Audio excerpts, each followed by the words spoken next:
समय से ही, समय से पूर्व ये गृह प्रवेश का भी गोधुली हम कभी कभी टेलीविजन में देखते हैं कि लोटा में चावल होता है और वो चावल आने वाली बहू पैर लगाती है और लोटा गिरा देती है, चावल को गिरा देती है और फिर अंदर जाती है। प्रैक्टिकल तो हम कभी देख नहीं पाए, लेकिन वो टेलीविजन में जब कभी देखते हैं, ये देखते हैं हम, मुझे बड़ा कष्ट होता है कि आते ही ऐसा कुलक्षण, वो अन्नपूर्णे सदा पूर्णे शंकर प्रणा वल्लभे, लक्ष्मी जी ने भी ऐसा नहीं कभी किया होगा। ये अन्न तो अन्नपूर्णा माता का स्वरूप है। बहू रानी का आने का मतलब उसको सजोना है, लात से ठोकर मार कर जाना नहीं। फिर भी जो कुल रीति जहां की हो लोग करे, अपने को कोई मेरे समझ में नहीं आया, लेकिन मेरे समझ में जो आया वो रामायण में लिखा, अर्क पामरे देत। हम जब कभी नए घर में जाते हैं, मतलब जिसके घर में भी जाते हैं, सारे विश्व में हमारे जो भक्त लोग हैं, 2-4 हजार जो भी, सबको पता है। घर में पहुंचूं उसके पहले लोटा में पानी, आरती की थाली, चंदन, चावल, फूल, धूप, दीप, नैवेद्य और फिर अर्घ। चौकट के दोनों तरफ एक बूंद इधर एक बूंद इधर, इसको बोलते अर्घ, यानी कि पांव धोया है हमने आपका। और इस तरह से वो अतिथि, इस तरह से वो मेहमान, या इस तरह से बहुएं घर में प्रवेश करें। कभी आप ट्राई करके देखना और देखो कितना रिद्धि सिद्धि बढ़ता है। आते ही जिसका लक्षण ये है, आपको कैसा लग रहा है? कुछ नहीं लग रहा है तुमको, तो ऐसा ही हो। श्री राम जय राम। बहू रानी का पांव धोना चाहते हो तो धो, हमें ऑब्जेक्शन नहीं है। बेटा का भी, क्योंकि ये जो पुत्र और पुत्र वधू आ रहे हैं, ये हमारे लक्ष्मी नारायण हैं। और लक्ष्मी नारायण कहा करके जब उनका अभिनंदन करोगे तो लक्ष्मी नारायण कहाँ रहते हैं? स्वर्ग में रहते हैं। तुम्हारा घर स्वर्ग बन जाएगा, सुख शांति की साम्राज्य होगा। लक्षण अच्छे होने चाहिए। बोल कन्हैया लाल की, श्री राम जय राम। जय जय राम। माएं तीनों आरती लेकर के आती हैं, निछावर करती हैं, दुल्हा दुल्हन की आरती करती हैं, और फिर उसके बाद भवन में पहुंचे। और भवन में पहुंचने के बाद सीता जी डोली से निकाली गई। बड़ी लंबी घूंघट थी। माता ने कहा कि बेटा किसी को मुंह मत दिखाना, आपने उस दिन देखा था ना वो, चलो चलो।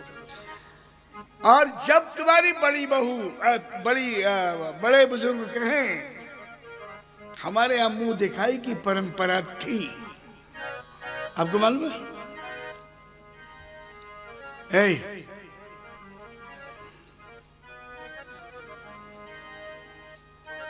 हे भगवान, श्री राम जय राम। मुंह दिखाई की परंपरा थी। पहली बार जब मुंह देखते थे तो निछावर करते थे कि नहीं? हाय हसीन, हाय पसंद, वो बात नहीं, जवाब दिया। अब क्या मुंह दिखाई देना है? पहले ही फोटो लेकर के बरमाला हो रहा है, सारे गांव ने मुंह थोपड़ा देख लिया। ससुर के सामने जहां पर घूंघट होता था, जेठ के आगे, ससुर भसुर के आगे मुंह नहीं खुलता था। लेकिन हाय रे बेशर्मियत, ये बेशर्मी की हद है। मैं जानता हूं कि मेरे प्रवचन का असर होने वाला नहीं है, क्योंकि ये धारा निकल पड़ी है। विदाउट ब्रेक, विदाउट लाइट, उस गाड़ी का कभी ना कभी एक्सीडेंट होगा। हम फिर लौटेंगे अपने घर में, अपनी संस्कृति में। लेकिन ये परंपरा, चलो ये भी ठीक है, वो भी करो, क्योंकि राम जी का सीता जी का भी हुआ था, कोई बात नहीं। लेकिन जो प्रॉपर वे है वो यही है। अब जब सीता जी ने वरमाला पहनाया था तब तक वैदिक रूप से ब्याह नहीं हुआ था, लोक रीति से ब्याह नहीं हुआ था। शर्त रखी गई थी कि जो तोड़ेगा त्रिभुवन जय समेत वैदेही। तो ये जो माला है वो वरमाला है, वर मतलब विजय माला है। और उसके बाद जब ब्याह हुआ, भावरे पड़े, सिंदूरदान हुआ, बहू रानी ने किसी को मुंह नहीं दिखाया। पहली मुंह देखने वाली मैया कौशल्या थी। और जब बहू रानी का घूंघट उठाया और मुंह देखा, गदगद हो गई, अपने भाग्य की प्रशंसा करती हुई बोले कि मैं क्या इसको दूं बेटी को, ये तो अपूर्व वैभव छोड़ करके आई है, और अयोध्या में हमारे नागरिकों के घर में, मेरे घर को छोड़ो ना, मेरे नागरिकों के घर में भी इतना वैभव है, सोना चांदी हीरा मोती तो बड़ा छोटा सा लग रहा है। बगल में दुल्हा राजा बैठे थे राम जी, और मां ने कहा कि इससे बड़ा मूल्यवान हमारे पास कोई संपत्ति नहीं है। राम जी के हाथ को पकड़ा और कहा कि बेटी, आज तुझे मुंह दिखाई के रूप में मैं अपने हृदय श्री राम को तुम्हारे हाथ में सौंप रहा हूं। आज तक मैंने राम का देखभाल किया, लेकिन आज के बाद ये सारा दायित्व तुम्हारा है।